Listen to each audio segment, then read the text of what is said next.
research, I've worked mostly on forests and mountain landscapes, and I'm particularly interested in the interactions between people and ecosystems in those landscapes.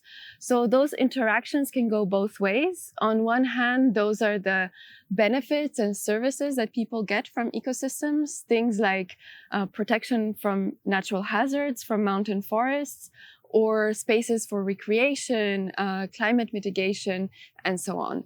And I'm also interested in the risks that we have of losing these services potentially due to things like increasing natural disturbances. And on the other hand, I'm interested in how people that manage ecosystems influence ecosystem dynamics. So for example, how in Central Europe, through forest management that was focused on timber production and spruce in particular, how that homogenization of forests through management increased the vulnerability of forests to climate change today.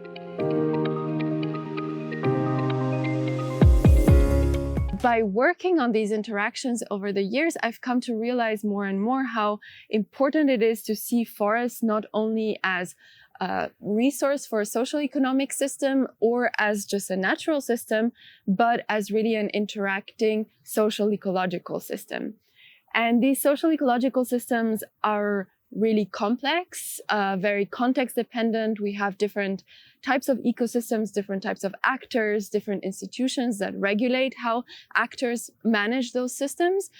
But this complexity also gives them potentially an adaptive capacity to change and to transform and adapt to the challenges of global change, things like climate change or changing social demands on our ecosystems.